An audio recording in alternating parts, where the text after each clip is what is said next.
أهلا بكم متابعي يورو تايمز في كل مكان. فريق يورو تايمز من باريس يحييكم. نحن الآن نتجول معكم في جادة الشانزليزيه في باريس.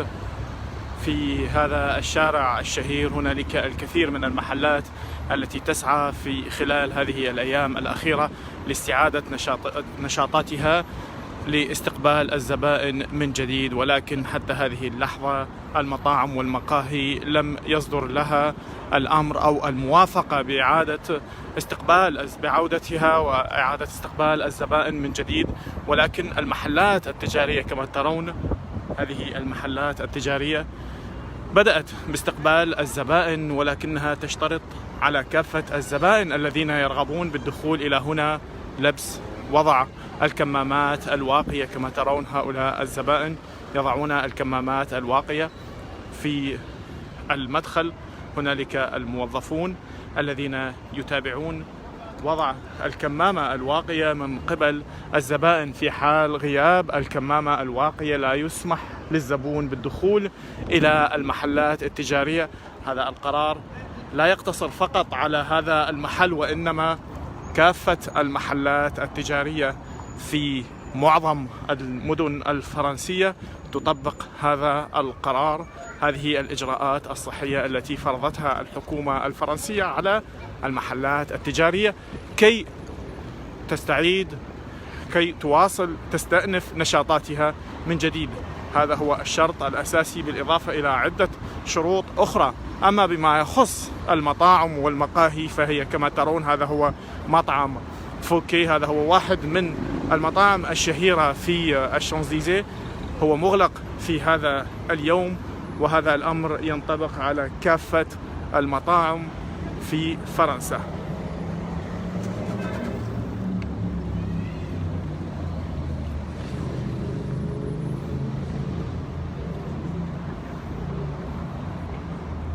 ولكن في نفس الوقت كما ترون هنالك حركة في هذا الشارع. هؤلاء ليسوا بسياح أجانب، وإنما هم من سكان هذه المدينة، من سكان العاصمة الفرنسية باريس. هم يأتون إلى هنا للتجوال ولقضاء الوقت، خصوصا في أيام عطل نهاية الأسبوع. ولكن هؤلاء الزبائن لا يمكنهم في الدخول إلى المطاعم والمقاهي لأنها مغلقة بالكامل، وبالتالي هم يتمكنون من التبضع من بعض المحلات ويغادرون دون إمكانية البقاء في هذا الشارع والجلوس في المقاهي كما كانوا يفعلون في الأشهر السابقة.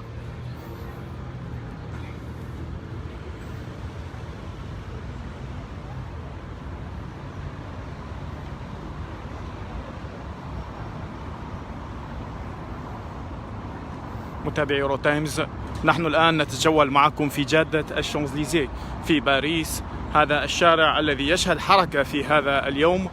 ولكن كما قلت لكم المطاعم والمقاهي مغلقة، وبما يخص بقية المحلات التجارية فهي مفتوحة في هذا اليوم وبقية أيام الأسبوع، ولكن يشترط الدخول إلى هذه المحلات وضع الكمامة الواقية.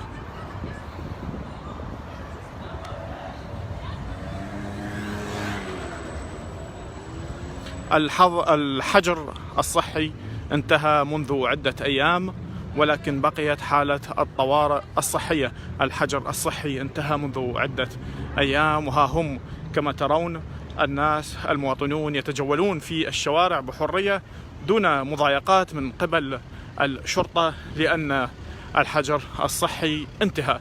ولكن في نفس الوقت هنالك قرارات أخرى بقيت نافذة المفعول بما يخص المحلات التجارية والسينمات، المسارح، المكتبات العامة، صالات الرياضة والنوادي الرياضية. كل هذه المحلات، كل هذه المرافق السياحية والثقافية بقيت مغلقة حتى هذه اللحظة. ولكن بما يخص بقية المحلات التجارية فهي مفتوحة. على سبيل المثال هذا المحل التجاري، هذا محل الملابس كما ترون هو مفتوح في هذه اللحظة ويستقبل الزبائن بشرط واحد، هو وضع الكمامة الواقية. وبجانبه هذا هو أحد المطاعم هذا المطعم مغلق، وأيضا هذه المقهى مغلقة. وبالتالي لكي تتوضح الصورة هنا في فرنسا بشكل عام، المقاهي المطاعم لا يسمح لها باستقبال الزبائن وبمزاولة نشاطاتها التجارية. أما المحلات التجارية، محلات البضائع، الملابس، الأجهزة المنزلية، مواد التجميل، كافة المحلات التجارية يسمح لها باستقبال الزبائن من جديد، ولكن السلطات وضعت إجراءات صحية على كافة المحلات احترامها. ولكن حتى هذه اللحظة هذه المقاهي والمطاعم لا تتمكن من استقبال الزبائن من جديد، لأن السلطات لم تسمح لها بذلك.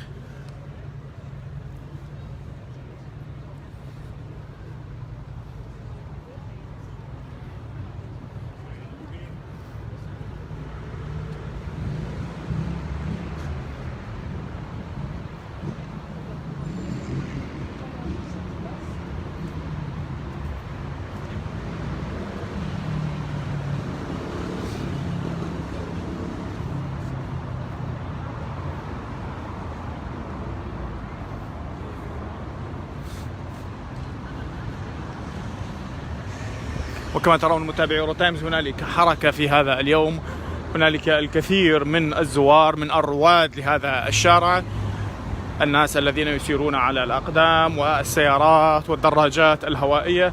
هنالك الكثير من الناس الذين يتجولون في جادة الشانزليزيه في هذا اليوم، خصوصا وأن اليوم هو يوم أحد، هو عطلة نهاية الأسبوع، وهو كما ترون يوم مشمس، وبالتالي هو يوم يغري الفرنسيين على الخروج والتجوال في المدينة.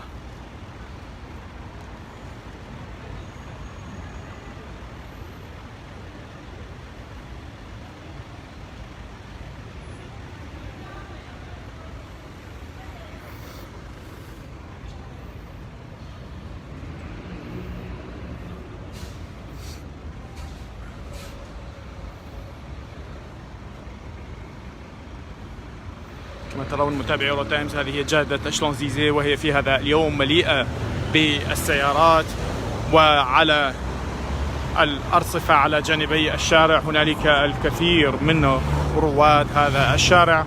ولكن كما قلت لكم المحلات التجارية تستقبل الزبائن بشرط واحد، هو وضع الكمامات الواقية. أما بما يخص المطاعم والمقاهي فإن السلطات الفرنسية لم تسمح لها بعد بمزاولة نشاطاتها من جديد.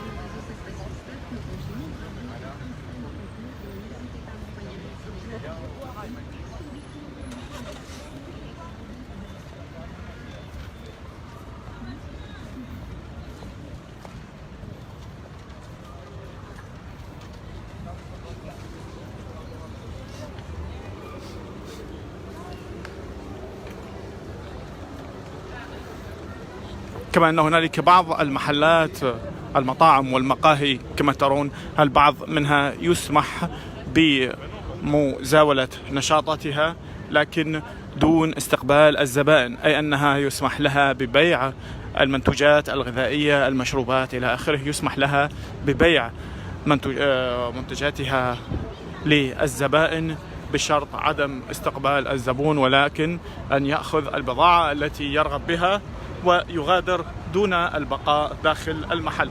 كما ترون هذا هو المقهى، مقهى بول، وهذا أيضا بجانبه أحد المقاهي مفتوح ولكن لا يستقبل الزبائن داخل المحل. بإمكان الزبون أن يشتري ما يرغب ويغادر مباشرة عقب شراء ما يرغب بشرائه، لكن دون إمكانية الجلوس داخل المحل، الجلوس على طاولات المحل وتناول الوجبة التي يرغب بها.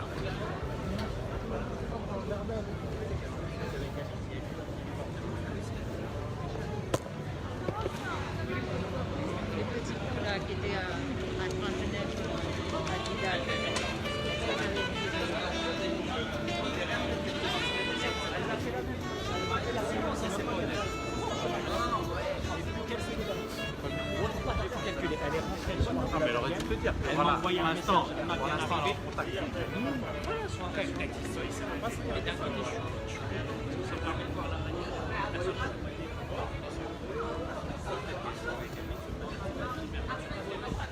متابعي يورو تايمز، نحن الآن نتجول معكم في جادة الشانزليزيه في باريس. هذا الشارع الشهير الذي يستقطب الكثير من السياح طيلة أيام السنة، طيلة أشهر السنة، لكن في هذا اليوم لا يوجد هنالك سياح أجانب. رواد الشارع في هذا اليوم هم يقتصرون على سكان المدينة. ليس هنالك أجانب في باريس في هذا اليوم. حركة السياحة معدمة تماما، وذلك لأن فرنسا لا تستقبل طائرات من خارج البلدان الأوروبية، وحتى الطائرات التي تصل إليها من داخل القارة الأوروبية هي ليست بالطائرات السياحية، وإنما فقط الطائرات التي تكون ضمن إطار المبادرات الدبلوماسية، وأيضا ضمن إطار استعادة الرعايا الفرنسيين المتواجدين في البلدان الأخرى.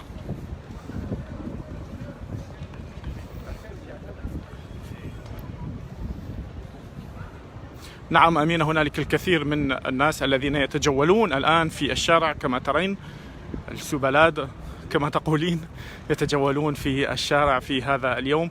كما ترين الطقس مشمس، وهي عطلة نهاية الأسبوع أيضا، وهو يوم مشمس وعطلة نهاية الأسبوع، وبالتالي يغري الفرنسيين على الخروج والتجوال في الشارع، لكن للأسف لا يمكن لرواد هذا الشارع من الجلوس في المقاهي والمطاعم، وذلك لأن كافة المطاعم والمقاهي مغلقة إلا النزر اليسير، إلا نسبة قليلة من هذه المقاهي التي لا تستقبل الزبائن، وإنما تبيع ما يرغب الزبون بشرائه ومن ثم يغادر المحل دون إمكانية البقاء والجلوس في الداخل. المحلات التجارية مفتوحة، معظم المحلات التجارية مفتوحة، ولكن بشرط وضع الكمامة. كما ترين هنالك هؤلاء الزبائن الذين يضعون الكمامة. في حال عدم وضع الكمامة الواقية لا يسمح للزبون بالدخول إلى المحل. هذا هو الشرط الذي وضعته السلطات الرسمية، بالإضافة إلى عدة شروط صحية أخرى، وبالتالي لا يمكن للزبون بالدخول إن لم يكن يضع الكمامة الواقية. agréable dimanche. Oui.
كما ترون متابعي يورو تايمز، جادة الشانزليزيه في هذا اليوم كبقية الأيام فيها الكثير من الرواد. هنالك الكثير من الناس الذين يتجولون على جانبي هذا الشارع، ولكن في نفس الوقت هنالك الحياة لم تعد إلى طبيعتها بعد، وذلك لأن ثقافة الجلوس على المقاهي، ثقافة الجلوس في شرفات المقاهي لا يمكن للفرنسيين أن يمارسوها في هذا اليوم. هم اعتادوا على الجلوس في المقاهي خصوصا في الأيام المشمسة، ولكن في هذا اليوم ليس هنالك من إمكانية للجلوس على المقاهي، لأن هنالك قرارات حكومية، إجراءات صحية تمنع المطاعم والمقاهي من استقبال الزبائن، إلا فيما لو قررت تلك المطاعم بيع الوجبات الغذائية للزبون وأن يغادر مباشرة دون إمكانية الجلوس على طاولات المطاعم لتناول الوجبة التي اشتراها. وأيضا هذا الحال ينطبق على المقاهي وكافة المحلات المنتجات الغذائية، ولكن بما يخص محلات التسوق بإمكانها استقبال الزبائن بشرط واحد، هو أن يضع الزبون الكمامة قبل أن يدخل إلى المحل.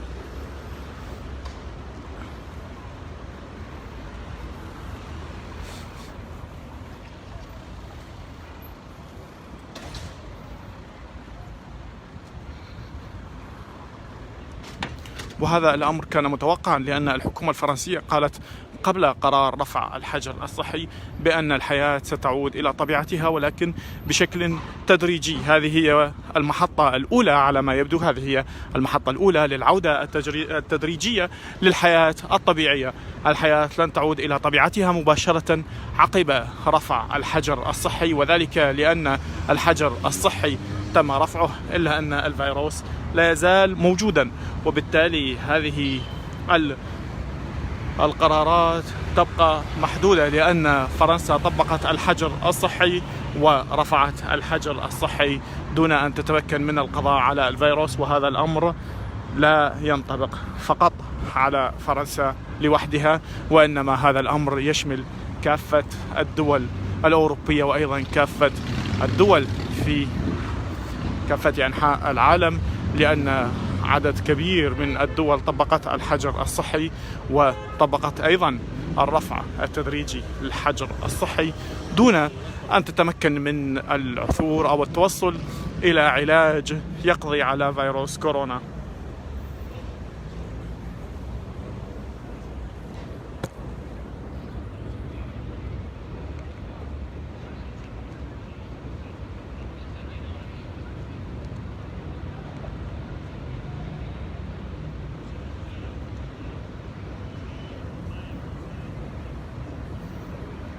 تابع يورو تايمز. هذه هي قهوة جورج 5، كافي جورج 5 هي من المقاهي الشهيرة هنا في جادة الشانزليزيه. كما ترون في هذا اليوم هذا المقهى الشهير مغلق، هذه هي كراسي مرصوفة كما ترون بهذا الشكل غير المألوف في هذا الوقت من السنة. نحن الآن ندخل في فصل الصيف. من المشاهد غير المألوفة والتي ربما لن تتكرر هو مشهد هذا المقهى الشهير وهو مغلق بهذا الشكل.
متابعي يورو تايمز، تجولنا معكم في جادة الشانزليزيه هنا في باريس. كما رأيتم المحلات التجارية مفتوحة، المحلات التجارية تستقبل الزبائن بشرط واحد، هو أن يضع الزبون الكمامة الواقية، لكن المطاعم والمقاهي لا تزال مغلقة حتى هذه اللحظة ولا يمكنها أن تستقبل الزبائن. بإمكان بعض المحلات بيع الوجبات الغذائية للزبائن دون أن تتمكن من استقباله على طاولتها.